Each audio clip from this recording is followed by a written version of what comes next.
Você já ouviu falar em cultos onde as pessoas dizem que viam crentes pulando no poder, tendo manifestações que assustavam até mesmo os visitantes? Você consegue se imaginar estando em um culto onde você foi para ouvir a palavra e de repente o pregador no meio da pregação, ele começa a pular e as pessoas começam a flutuar? Hoje nós vamos voltar ao início das Assembleias de Deus do Brasil e vamos contar uma das maiores polêmicas envolvendo Gunnar Wingre. Esse é o quadro Fatos Escondidos da Assembleia de Deus.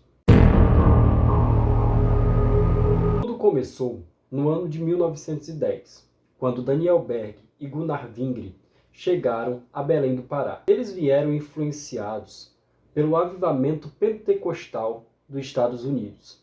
Vieram pregando algumas coisas que assustavam muita gente naquela época. Batismo no Espírito Santo, curas, profecias, línguas estranhas e cultos extremamente intensos. Muitos acreditavam que os cultos pentecostais eram exagerados e até mesmo perigosos. Relatos antigos afirmam que os cultos dirigidos por Gunnar Wingre era tão intenso que as pessoas gritavam, pulavam e se jogavam ao chão durante os longos períodos de oração que Gunnar fazia diante dos cultos.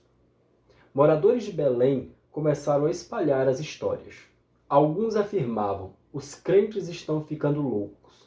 Já outros diziam: os crentes estão voando dentro da igreja. Claro que muitos desses relatos eram exagerados do povo daquela época, mas existem também relatos positivos que afirmam que os cultos chamavam atenção pelas manifestações emocionais e espirituais. Mas a parte mais misteriosa veio de boatos espalhados pela população. Algumas pessoas afirmavam que durante o culto, crentes caíam no chão, pulavam sobre os bancos. Com o passar dos tempos, a história foi aumentando cada vez mais em Belém do Pará.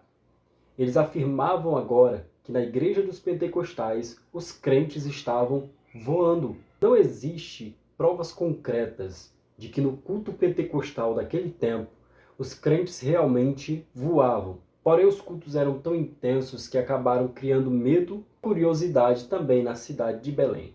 Os primeiros crentes, ou aqueles que acreditavam na doutrina pentecostal, acabaram sendo perseguidos, sendo expulsos das suas respectivas igrejas tradicionais e sendo chamados de hereges, fanáticos e perturbadores. Enquanto muitos criticavam, a Igreja Assembleia de Deus crescia. De cultos de casas simples, nasceu uma das maiores igrejas pentecostais do mundo. Mais de 100 anos depois, a história das igrejas pentecostais, dos seus cultos gloriosos, ainda impressionam os novos crentes, ainda influencia a nova geração. Algumas dessas histórias foram exageradas com o tempo, outras viraram até lendas entre nós. Mas uma coisa é certa, os primeiros cultos pentecostais marcaram profundamente a história do cristianismo brasileiro. E você, já ouviu alguma história misteriosa que acontecia durante os cultos pentecostais? Comenta aqui embaixo e se inscreva no canal.